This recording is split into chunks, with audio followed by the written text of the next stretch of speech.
be covering the node in N8N, which is the building block of all of your workflows. Let's start off by looking into what an N8N node is and the different types and categories of N8N nodes. The node is really the atom of N8N, and every workflow is built by connecting consecutive nodes. There are three main categories of nodes: entry points, which are going to be your triggers, functions that allow you to transform, filter, or format data, and exit points that are going to be your apps or applications, as we mentioned before. In N8N, you will find them grouped by type when adding them to the canvas: triggers, actions in-app, data transformation like filter, flow, files, and advanced nodes. Here we have an example of the Google Sheets node. When you open N8N, you start on an empty canvas. This is where we will be adding our nodes to build our workflows. We can click on the Add First Step or the plus button at the top right of our screen to add the first node. In this case, because it is the first node of our workflow, we are prompted to add a trigger node. There are the same triggers that we mentioned in the first videos. By clicking the On App Event option, we will see a list of applications that can be used to trigger the workflow. For now, we can start by launching the workflow manually and therefore selecting the Manually trigger. For all following nodes, we will have the list of different types of nodes, as you can see here. Instead of scrolling through the list, you can also start typing the name of the node or application that you want to use to access it quickly.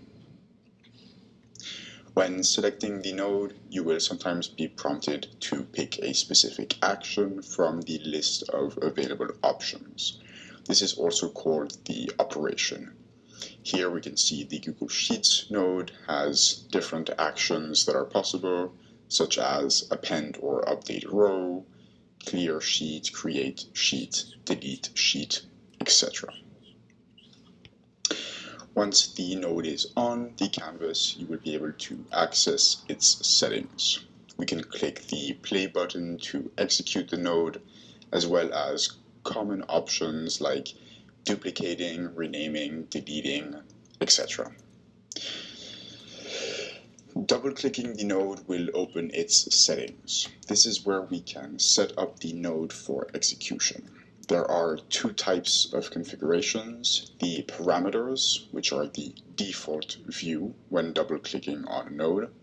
These are going to be specific to a given node and operation.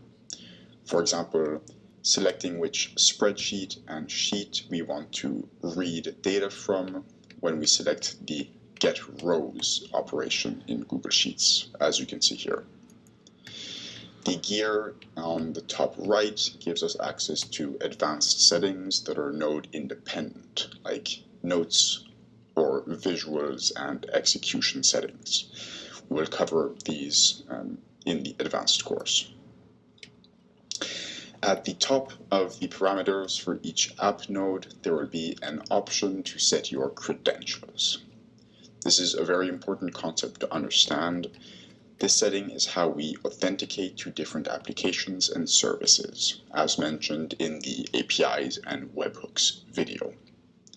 They are saved at an instance level to make sure workflow building is efficient, and can be shared to specific users or workflows to ensure security around the accessibility of apps.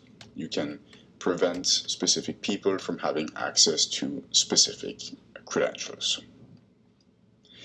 To the left and right of the node's parameters, we have input and output data. This makes it easy to understand what data is being read as the input by the node and what is the associated output data.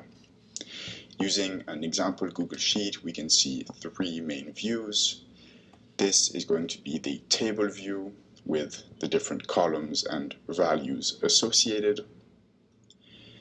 JSON view, where we can see the output data as key value pairs. This is going to be the topic of our next video.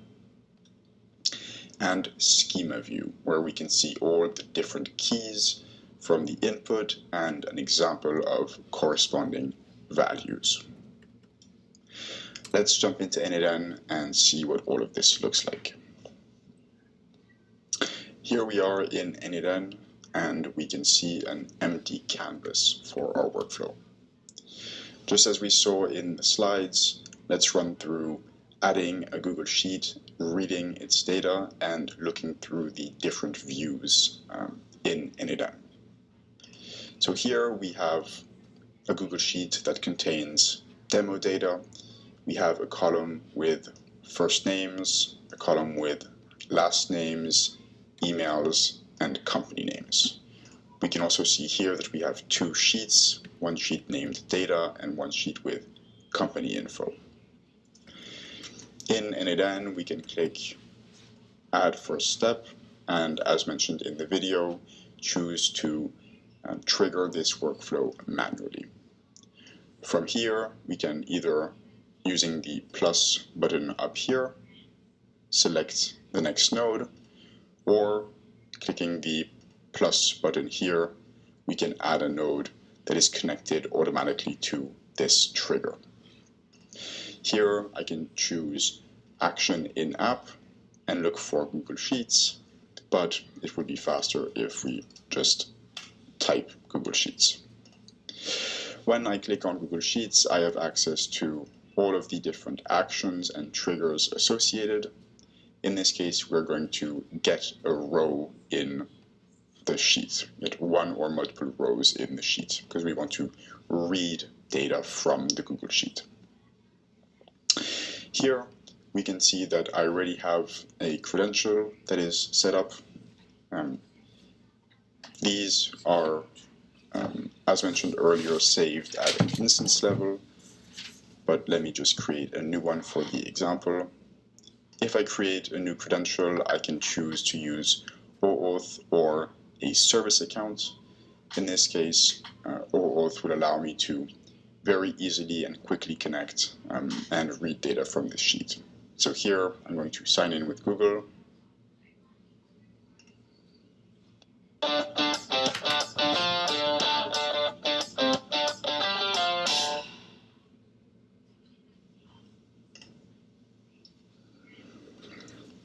And now I'm signed in. This means that N8N has access to all of the data in my in my Google Sheets account, and now I can choose the resource I want to act upon. So this is going to be a sheet within a document, and the operation is going to be get rows. If you decide you want to change your operation, you can also select from a list of given operations here. And now I'm going to select which document and sheet I want to read. So here I have multiple options. I can either enter the URL or the ID. The easiest here is going to be obviously to select from the list. So here I can choose N8N demo data.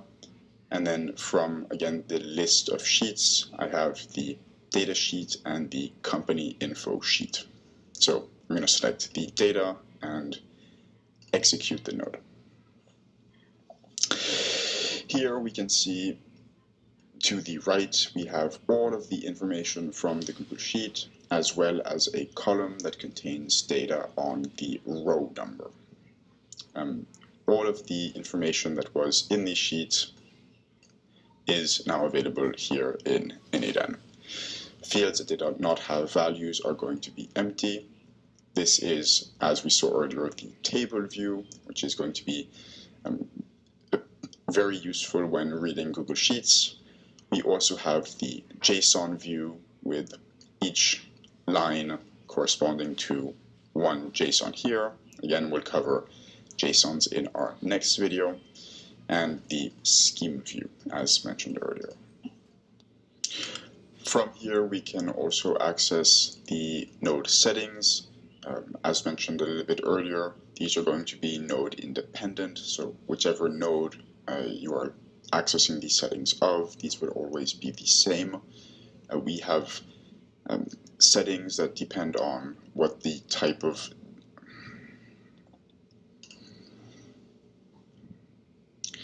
From here, we can also access the node settings. As mentioned earlier, the node settings are node independent, so whichever node you are currently editing, you will have the same node settings. We have settings that pertain to the execution and output of the node, so the node can always output data or execute once, and not the number of times of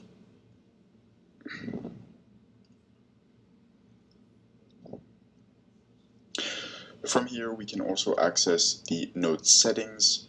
As mentioned previously, the node settings are node independent, and so no matter which workflow you are editing, you will have access to the same settings.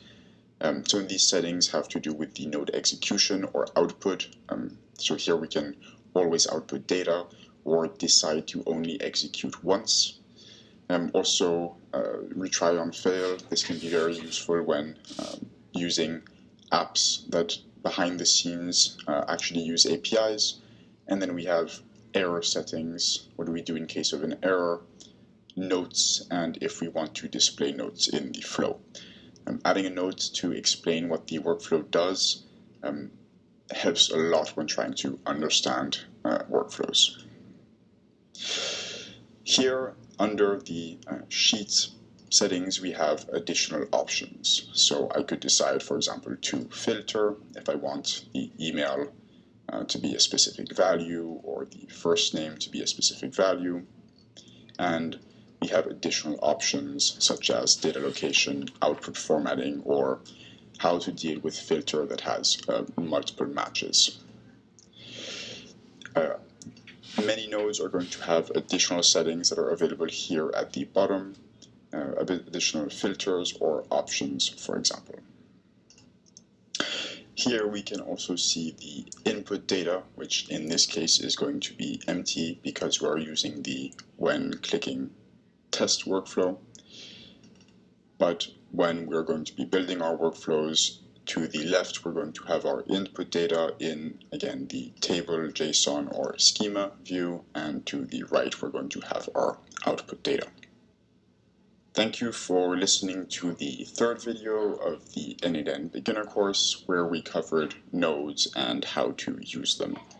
In the next video, we'll dive deeper into what kind of data N8N nodes use, allowing us to understand the input and output of the nodes and how this data flows between different nodes, with our final goal being to create workflows. See you in the next video.